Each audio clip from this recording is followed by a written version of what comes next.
Self improvement అనేది ఛాలెంజెస్తో కూడుకున్న పని. అది 2-3 రోజులు కష్టపడితే మాత్రం రాదు. సెల్ఫ్ ఇంప్రూవ్మెంట్ని నువ్వు చూడాలి అంటే కాన్స్టెంట్గా దానికోసం వర్క్ చేస్తూ ఉండాలి. ఈవెన్ నీకు మొదట్లో అది ఎటువంటి బెనిఫిట్స్ చూపించకపోయినా నువ్వు మాత్రం కన్సిస్టెంట్గా పని చేయాలి. చాలామంది పెద్ద పెద్ద కలలు కంటూ ఉంటారు. లైఫ్లో అది చేయాలి ఇది చేయాలంటూ ఆన్లైన్లో మోటివేషన్ వీడియోస్ చూసినప్పుడల్లా yes we can do it అని అనుకుంటూ ఉంటారు. కానీ మీరు ప్లాన్ చేసుకున్న దానిలో కనీసం ఒక్కటి కూడా అచీవ్ చేయడం కష్టమైపోతుంది. ఏదో ఒక టైంలో చేతులు ఎత్తేస్తారు, ఇది నా వల్ల కాదురా బాబు అని.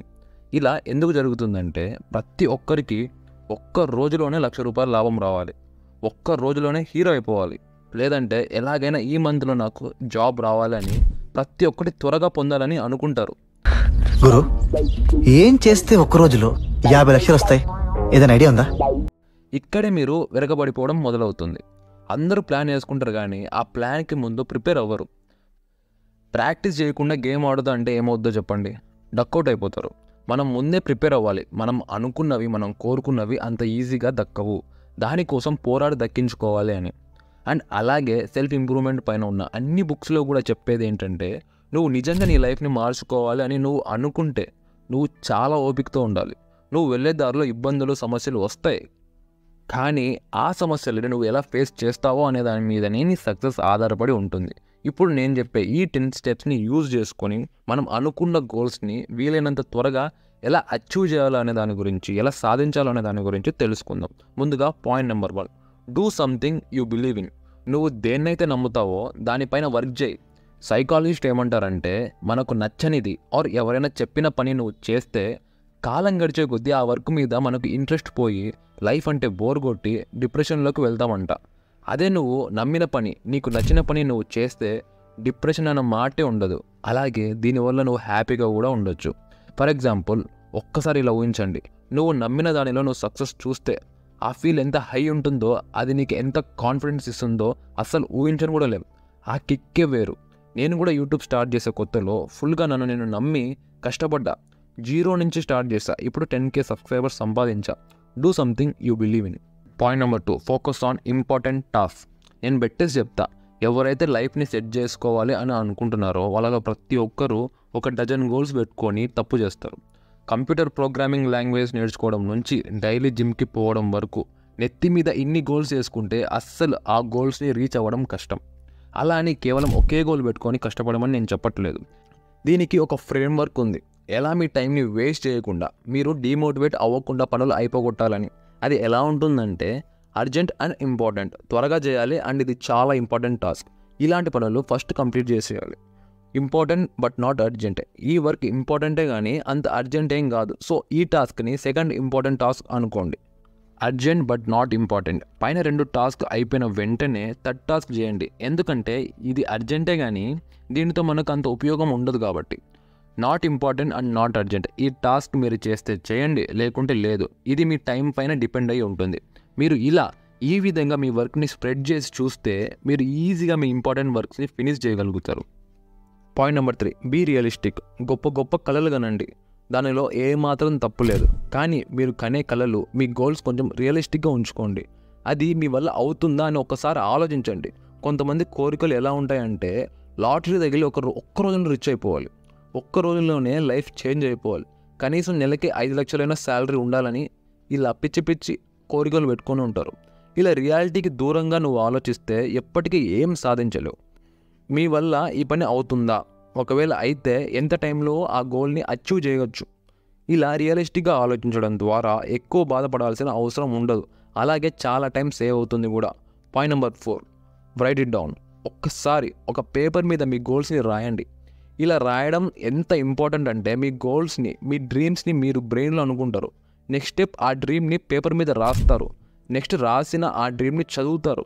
ఇక్కడ ఏమవుద్దంటే కేవలం మీ బ్రెయిన్లో ఉన్న ఒక థాట్, ఒక ఐడియాని నువ్వు పేపర్ మీదకి తీసుకొచ్చావు. పేపర్ మీద నుండి చదివి ఆ సౌండ్ని నీ చెవులోకి తీసుకొచ్చావు. అలా ట్రాన్స్ఫర్ చేస్తున్నావు నీ గోల్ని, నీ డ్రీమ్ని, నీ థాట్ని. అది అలాగే మన సబ్కాన్షియస్ మైండ్లో లాక్ అయిపోతుంది, అది రియాలిటీగా చేంజ్ అవుతుంది. మీరు పేపర్ మీద రాయకుండా ఊరికి అనుకుంటూ ఉంటే ఒక 10 నిమిషాల్లో ఆ థాట్ని, ఐడియాని మర్చిపోతావు తప్ప ఇంకా ఏం జరగదు. సో అందుకే మీ గోల్స్ని పేపర్ మీద రాయండి. Point number 5, break it up. Once మీరు మీ గోల్ని పేపర్ మీద రాసిన తర్వాత దాన్ని బ్రేక్ చేయండి, అంటే డివైడ్ చేయండి. బ్రిటిష్ వాళ్ళు మన ఇండియాలో చేశారుగా డివైడ్ అండ్ రూల్, అదే కాన్సెప్ట్ని మనం వర్క్లో కూడా ఉపయోగించాలి. ఎందుకంటే చాలామంది ఒక పెద్ద ప్రాజెక్ట్ని చూసిన వెంటనే ఇది ఎంత ఎప్పుడు కంప్లీట్ చేయాలరా బాబు అని ప్రోకాస్టినేట్ చేస్తూ వర్క్ని డిలే చేస్తూ ఉంటారు. ముఖ్యంగా ఎగ్జామ్స్ టైంలో సిలబస్ పేపర్ చూసి ఇదంతా ఎక్కడ చదవాలి మేము అని చదవకుండా ఎగ్జామ్స్ రాస్తూ ఉంటారు. ఇలా జరగకుండా ఉండాలంటే ఫస్ట్ మీ వర్క్ని, మీ సిలబస్ని డివైడ్ చేసి ఏది ముందు చదవాలో, ఏది తర్వాత చదవాలో, ఏది ఎక్కువ మార్క్సో, ఏది తక్కువ మార్క్సో, ఏది ఇంపార్టెంటో ఏది కాదో అని ఒకసారి డివైడ్ చేయండి. ఇలా ఈజీగా మీకు కూడా తెలియకుండానే మీ వర్క్ కంప్లీట్ అయిపోతుంది, ఎగ్జామ్లో కూడా పాస్ అయిపోతారు. Point number 6, make a calendar of activities. మీ ఫోన్లో ఉన్న గూగుల్ క్యాలెండర్ యాప్ని ఓపెన్ చేసి మీ వీక్ అండ్ మంత్ని షెడ్యూల్ చేసి పెట్టండి. మార్నింగ్ నిద్ర లేచి ఫోన్ చూస్తూనే ఈరోజు ఏ వర్క్ చేయాలో, ఏ టాస్క్ చేయాలని ఆలోచించకుండా మీ టైంని సేవ్ చేసి మిమ్మల్ని ప్రొడక్టివ్గా ఉంచుతుంది. చాలామంది ఏ పని చేయాలి, ఏ షర్ట్ వేసుకోవాలి, ఏ ప్యాంట్ వేసుకోవాలి అనే కన్ఫ్యూజన్లోనే సగం లైఫ్ గడిపేస్తున్నారంట. ఈ ట్రాప్ నుండి తప్పించుకోవాలంటే మీ క్యాలెండర్ ఓపెన్ చేసి యాక్టివిటీస్ని సెట్ చేసుకోండి. Point number 7, tell your family or friends. మీరు ఏదైనా వర్క్ స్టార్ట్ చేసినా, ఏదైనా బిజినెస్ స్టార్ట్ చేసినా మీ ఫ్రెండ్స్ అండ్ ఫ్యామిలీస్కి చెప్పండి. ఎందుకంటే నువ్వు జిమ్కి పోదామని ప్లాన్ చేస్తావు, మీ మదర్ వచ్చి మార్కెట్కి పోవాలరా అంటుంది. సో మీ మమ్మీకి ముందే నేను ఈ టైంలో జిమ్కి వెళ్తా అని తెలిసే విధంగా మీరు ప్లాన్ చేసి పెడితే, వాళ్ళకి చెప్పి పెడితే, ఆ టైంలో మీ మమ్మీ వచ్చి నేను గుడికి పోదాంరా, దానికి వెళ్దాంరా, దీనికి వెళ్దాం అని డిస్టర్బ్ చేయదుగా. ఈ టైంలో వాడు జిమ్కి పోతాడు, వాడిని డిస్టర్బ్ చేయకూడదని ఒక క్లారిటీ ఉంటుంది వాళ్ళకు కూడా. నువ్వు జాబ్ సర్చింగ్లో ఉన్నావని నీ ఫ్రెండ్స్ అండ్ ఫ్యామిలీస్కి చెప్పడం ద్వారా వాళ్ళు కూడా నీ కోసం ఏదైనా హెల్ప్ చేస్తారు. అంటే జాబ్ సెట్ చేయడం, లేదా ఆ జాబ్కి అవసరమైన ఇంపార్టెంట్ ఇన్ఫర్మేషన్ నీకు షేర్ చేయడం. ఇక్కడ నీ టైం వేస్ట్ అవ్వదు, నువ్వు నీ గోల్ పైన కన్సిస్టెన్సీతో వర్క్ చేస్తావు, డిస్ట్రాక్షన్స్ కూడా తగ్గిపోతాయి, ఎవరు నిన్ను వచ్చి డిస్టర్బ్ చేయరు. Now point number 8, look for professional help. కొన్ని పనులు మన వల్ల అవ్వవు. ఇలా నీ వల్ల కాని దానికోసం గంటలు కూర్చొని టైం వేస్ట్ చేసే బదులు ఎవరైనా తెలిసిన వాళ్ళని హెల్ప్ అడగండి. తెలియకపోతే తెలుసుకుంటారు, అలాగే టైం కూడా సేవ్ అవుతుంది. చాలామంది మొహమాటం వల్ల అండ్ మొండితనం వల్ల హెల్ప్ అడగరు. ఇతరులను హెల్ప్ అడగకపోతే లాస్ అయ్యేది మనమే. Point number 9, take a break.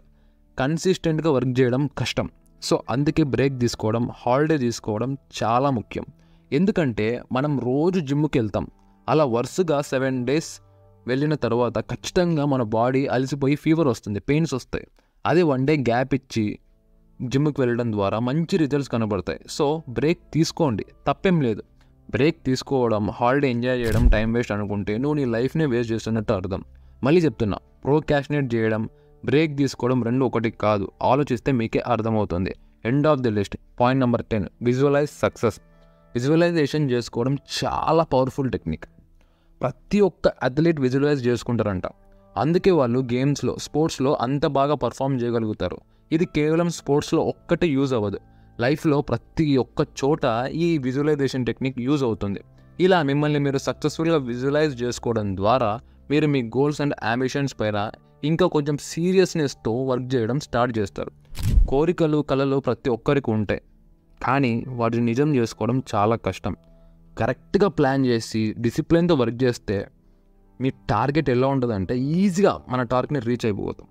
నేను చెప్పేది ఒక్కటే, కొంచెం మీ గోల్స్ని రియాలిటీకి దగ్గరగా ఉంటే చాలు, పని అయిపోతుంది.